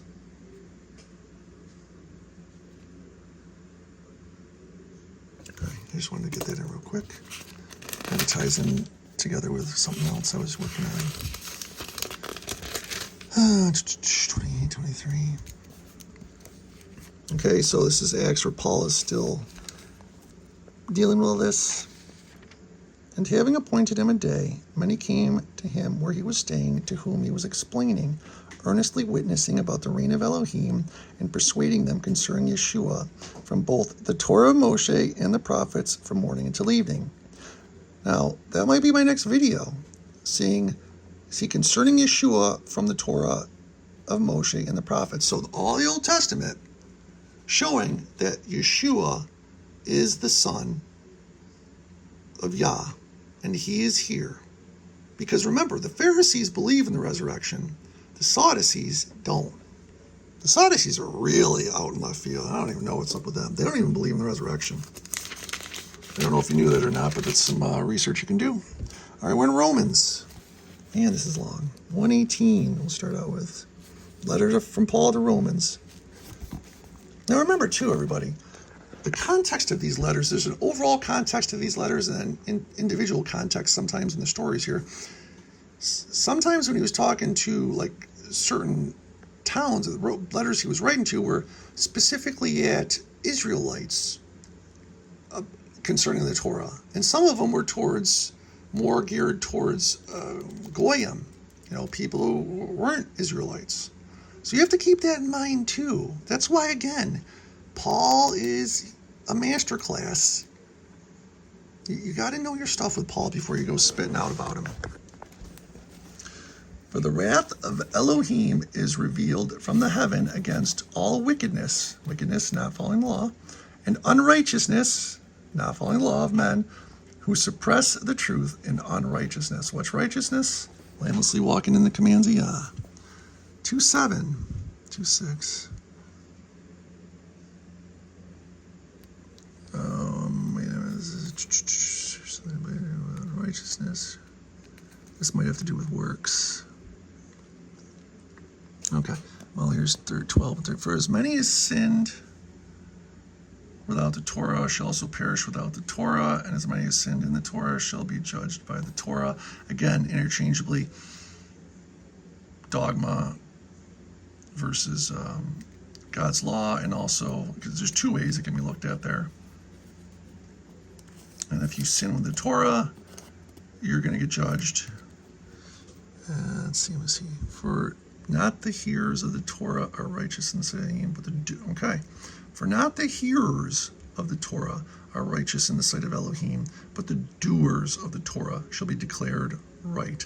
So again, here's where the church will twist something. We'll say, we'll take something that's kind of ambiguous and say, for as many sinned without the Torah shall also perish without the Torah, and as many sinned in the Torah. So they say, sinning in the Torah means blah, blah, blah, blah, blah. They'll be judged by the Torah.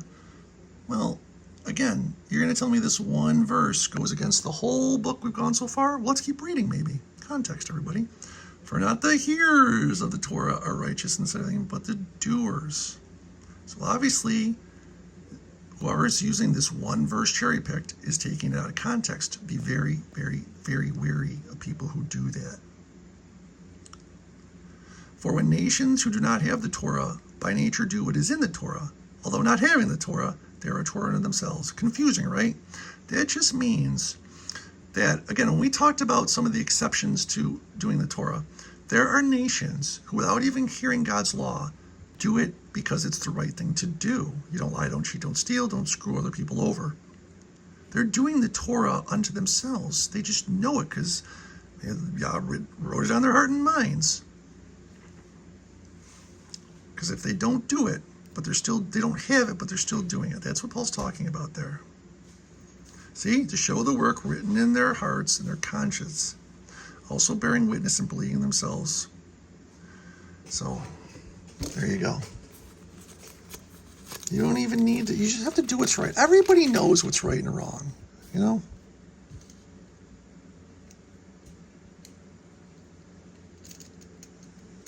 So we're talking here, remember he's talking to the Israelites here who think that because they're circumcised or just because they're Jews, that they're automatically getting in. And this is where Paul gets complicated and people twist it.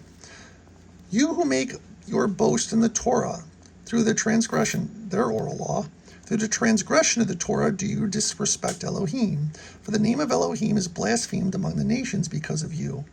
So these clowns are making up their own Torah, their oral traditions, calling it Torah, making it harder for the nations to follow God's actual law.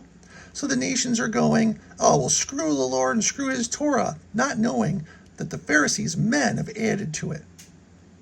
For circumcision, so doing that, and also they think circumcision indeed profits if you practice the Torah. So if you're circumcised and practice the Torah, then cool. Yeah, it counts for something. But if you're circumcised and don't follow the Torah, it doesn't matter. Yeah. I'm still at 87 and I don't feel good. Okay, so we'll get you some more bread or something. We'll get maybe some fruit. Ice cream? Yeah. I'll do it. Yeah, ice cream. Because you want something kind of like All right, hang on a second. Though. Give me a second. There's something big here. So if you were a transgressor of the Torah, your circumcision has become uncircumcision. So again, oh, I got circumcised. I don't need to do Torah. I'm automatically in. Nope, you're not. It says right there. That's, again, you have to understand, this is a confusing couple of verses here. If you don't know the context and what's going on, and if you only go to church for an hour a week on Sunday or Wednesday, and you listen to your pastor who's been taught by someone else, you can't possibly know what's going on here. You can't possibly know. And it's to your own detriment, unfortunately. So, let me real quick here for you.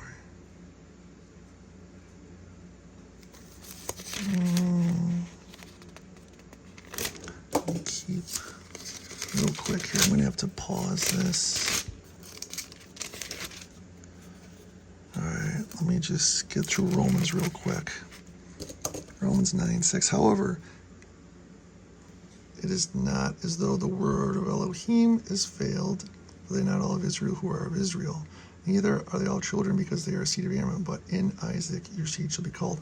This has to do with Revelation 2:9 and 3:9 and John 8:31 through 48. And that's all I'll say about that. I have a video on that. That pisses a lot of people off. I'll let you read that. 10:4. For Messiah is the goal of Torah unto righteousness to everyone who believes. The goal of the Torah is righteousness from Messiah. For Moshe writes about righteousness, which is of the Torah. The man who does these shall live by them. I know it's complicated. All right, everybody, I'm going to take a quick break here. I'll be right back. So I got to get my wife something for her diabetes. All right, everyone, we're starting again. Yeah, I fixed my wife up with some sugar. Yay! And we'll see how it goes. Let's see, this is not rejected Israel. This is for the people that when the church says, oh, I'm done with Israel and Judah. Well, the very next sentence says otherwise, but we're not doing that today. Law 14:17. Oh no, low battery. Ooh. Oh, really? Let me go find the battery. atone for that. Yes. I'll tell you what's awesome, everybody. If you have a power tool, I'm sure they all have this. I have Makita, but this is a little thing that slips just over it, and it's got USB ports, and you can charge anything that has a USB charging cable. And you just carry that around, and that 5 amp hour battery will charge this phone like a bunch of times. It's awesome. So, little tip. For the reign of Elohim is not eating and drinking, but righteousness and peace and joy in the set apart spirit. So again, it's not what you want to do. Oh, I'll say how I love my neighbor like myself and how I love my Lord. No, no, no, no. It's blamelessly walking in the commands of Yah is how you do it. Not eating, not how you want to do it. Sorry to break that to some of you. Myself included, I don't mean to come across as holier than thou when I make these videos, because rest assured, if I told you, if I had like a testimony, you would think I was the most wicked. Like, you can ask my wife, I'm like a robot. Like, I'm a wicked, wicked robot. I'm very kind of, Wicked. I am. It's hard, but it's hard, you know, when the way my feelings are, I have no like feelings, and I'm quick to like, I have to remember that I'm not like most people. With your emotions. I'm really like, so trust me, I am not at all better than any of you. In fact, you're all probably a lot better off than me. Yeah, so I don't mean to be like that. I know it sounds like that. I just get frustrated at people in the church trying to say that we don't follow, like, because they are, as you can see, they are purposely putting stumbling blocks in front of people to get into heaven. Because in order to get in, it says, we've seen it, you got to love him and keep the commands. And just like the Pharisees did, put stumbling blocks in front of people back in the day, the modern churchianity is doing it again now, and it really, really, really bothers me. It really does. And you can combat that by reading this for yourself. Again, here we are again. We're in 1 Corinthians. The circumcision is not, and the uncircumcision is not. But the guarding of the commands of Elohim does matter. So again, he's talking with the Jews who think, oh, well, I'm circumcised, or I have the law, the covenant with Abraham, blah, blah. Doesn't matter. Doesn't matter if you do or you don't. What matters is keeping the law. And, of course, loving Yah and Yeshua. But again, interesting that it doesn't even mention the love part. It's just keeping the commands. That's crazy. I mean, I wouldn't even say, you know, if it wasn't for the Bible, I wouldn't even push that. 1 Corinthians still 11, become imitators of me, as I also am of Messiah. Paul's saying, do what I do. And I praise you, brothers, that you remember me in every way and keep the traditions as I deliver them to you. So, Paul, remember what he's saying. Paul believes in the Torah and the prophets and the resurrection. Okay. Once you come to this nice book about that is not about the law. Okay, Galatians 4.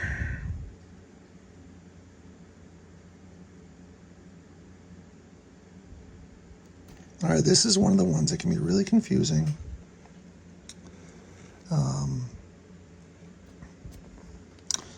O senseless Galatians, who's put a new spell not to obey the truth, before whose eyes Yeshua Messiah was clearly portrayed among you as impaled. So what's going on is the Galatians have some people coming in and telling them, shock, what are they telling them? You don't have to do that anymore. You don't have to follow the law. And Paul's like, what are you talking about? Who's teaching you this?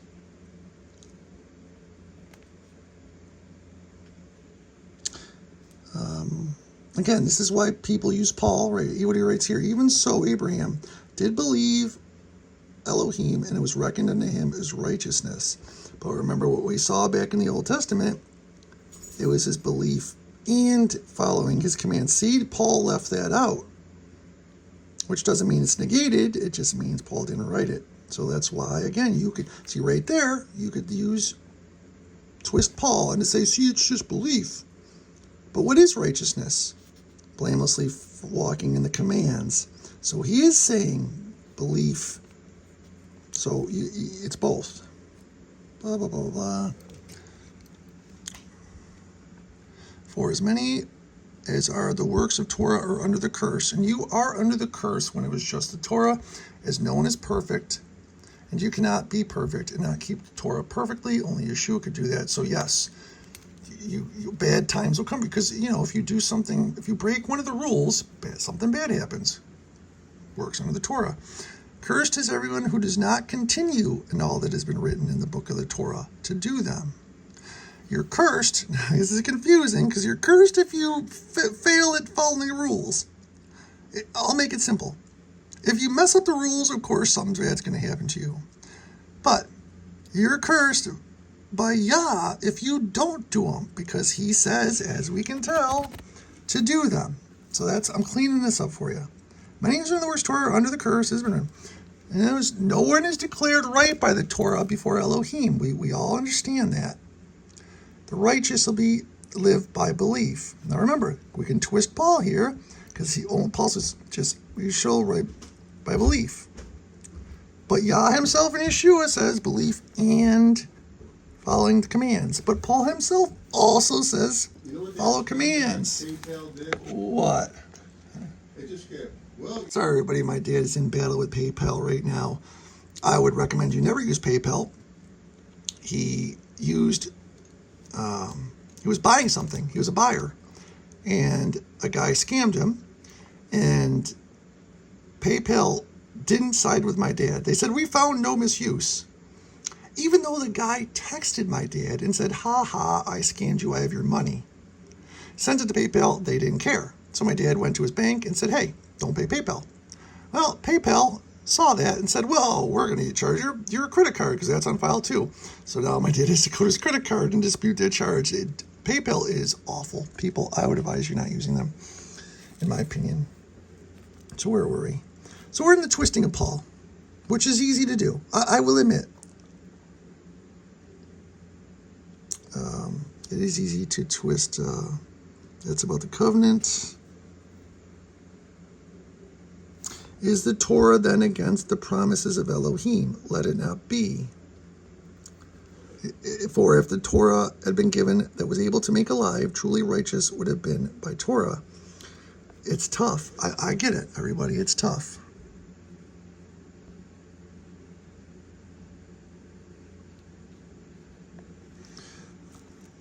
Now, I'll show you some more, but because I'm not trying to hide anything. But before belief came, we were being guarded under the Torah.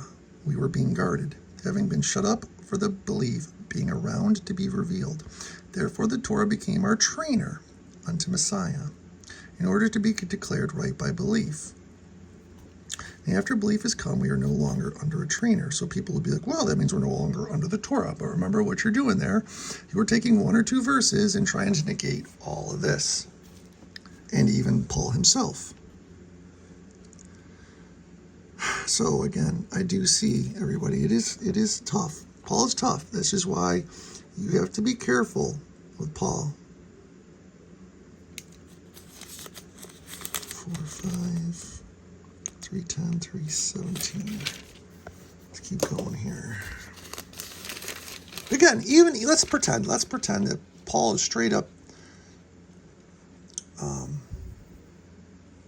trying to go against what Yeshua said.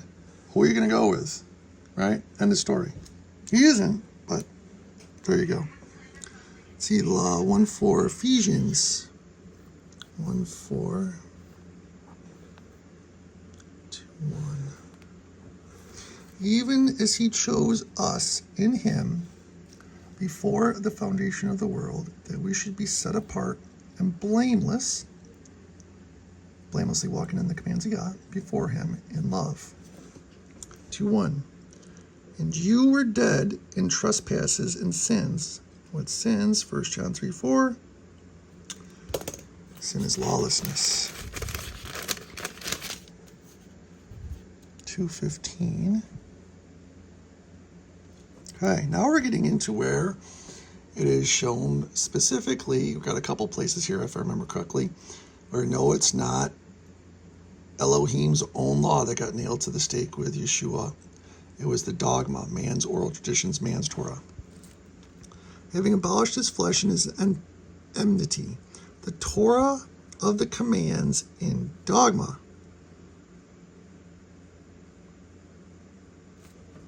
So through the stake, so it was nailed to the stake.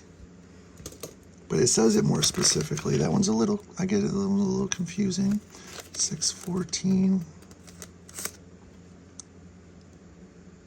So this is talking about the armor of God. You guys can research that. This isn't the video for it, but the armor of God, you have the power to withstand anything, all enemies, the most wicked day.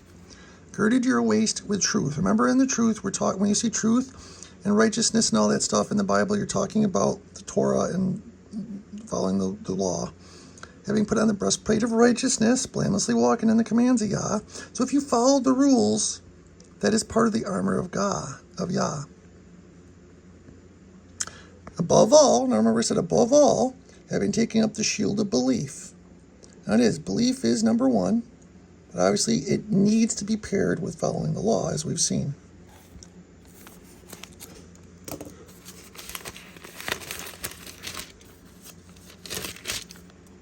Colossians, here we go. Here's where it is. Colossians 2:20 and 2:14, I believe. Okay, so here we go. And this is what we're talking about with Paul. He's writing to Colossians. And I say this, so that no one deceives you with enticing words. So this is Paul telling to them, don't let anybody, tickle your ear. See to it that no one makes a prey of you through philosophy and empty deceit, according to the tradition of men, according to the elementary matters of the world, and not according to Messiah. So you don't want to be listening to the clowns, the people that are smooth talkers, that have all sorts of letters in front and after their name and say, oh, I know this and I do the original this and blah, blah, blah. No. 2:14. And you being dead in your trespasses and in the uncircumcision of your flesh, he has made alive together with him, having forgiven all your trespasses against the law, and having blotted out that which was written by hand against us, by hand against us, by the dogmas which stood against us, man's law. So man's law that stood against us, he has taken it out of the way, having nailed it to the stake. Right there. He nailed dogma, man's laws written by man's hands against us, to the stake. He got rid of that garbage, not his own law. Okay? End of story. We're still going here. We're getting close, though. Getting close. 2 Thessalonians 2:9. Remember, still written by Paul. And we're talking about the unrighteous one, the coming of the lawless one. What's funny how they call it the lawless one. According to the working of Satan, with all the power and signs of wonders of falsehood, that's not following the law, and with all the deceit of unrighteousness, remember Luke 1:6, which righteousness? We all know what that is. Timothy.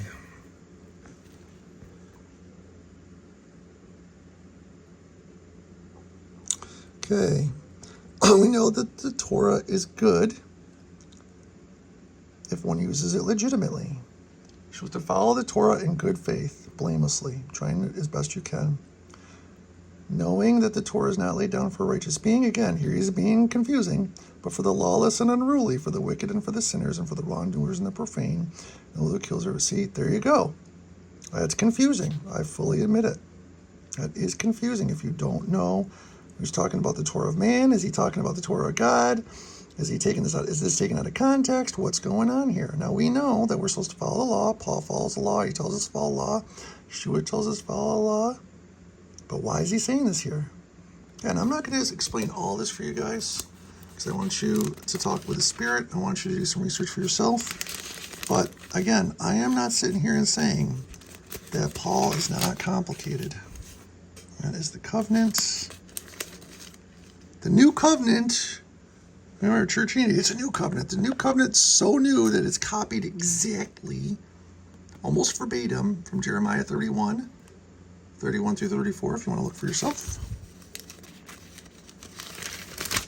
So new it is. James. For himself look away, me forgets he was like, but he that looked into the perfect Torah, that of freedom, and continues in it, and not becoming a hearer that forgets, but a doer of work, this one shall be blessed in his doing of the Torah. So you have to do it, not hear it.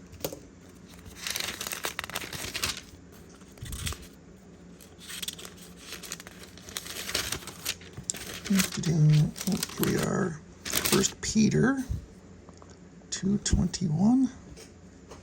Okay, now what are we called to do? What is us as followers of the way, Christians, quote unquote, what are we called to do? For this you are called, because Messiah also suffered for us, leaving us an example that you should follow his steps. That's what we're supposed to be doing, people. Love him and follow his steps. What does that mean? Following his rules. Who committed no sin, nor was deceit found in his mouth. That means he didn't go against his own law. He didn't go against the Torah. If he did, then he wouldn't be the Messiah. Okay? It's as simple as that. And it's somewhere in here, I don't have it for this video. I didn't highlight it. I don't think it's where Peter's talking about how Paul is oh, here it is. I'll just show it to you real quick. Talking about Paul. So, beloved ones, looking forward to this, almost found me, blah, blah, blah, reckon with patience our masters, learns, and brother. As our beloved brother Shaul wrote to you according to the wisdom given to him, as also in all his letters, speaking in them concerning these matters, in which some are hard to understand, which those who are untaught, so those who are ignorant, and unstable, just weirdos, twist to their own destruction, as they do also the other scriptures. So they twist all the other scriptures, including Paul. You then, beloved ones, being forewarned, watch, lest you also fall from your own steadfastness, being led away with the delusion of the lawless. So I'm sorry, all you preachers out there and pastors who are trying to say we don't have to do the law anymore, you, according to Peter, are delusional and you twist the scriptures. You know, again, don't get mad at me. And we're in 1 John. Oh, here's the big boy. So what is the biblical? Remember, I told you this in the beginning of this video. I wanted you to, what's the biblical definition of sin? 1 John 3. Well, first, we're not there. We're 1 John 2. Sorry. 1 John 1, 3. No, I'm sorry. 1, 3 and 7. And by this we know that we know him if we guard his commands. The one who says, I know him, and does not guard his commands, he is a liar, and the truth is not in him. But whoever guards his word, truly the love of Elohim has been perfected in him. By this we know that we are in him. Remember, we walked as he walked, as Yeshua. Beloved, I write you no fresh command, no new command, but old commands which you have had from the beginning. The old command is the word which you heard from the beginning.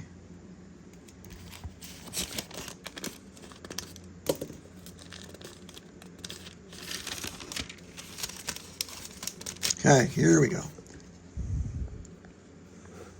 Oh, real quick.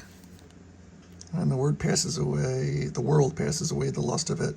But the one doing the desire of Elohim remains forever, so you should be doing the law and the feasts and everything forever.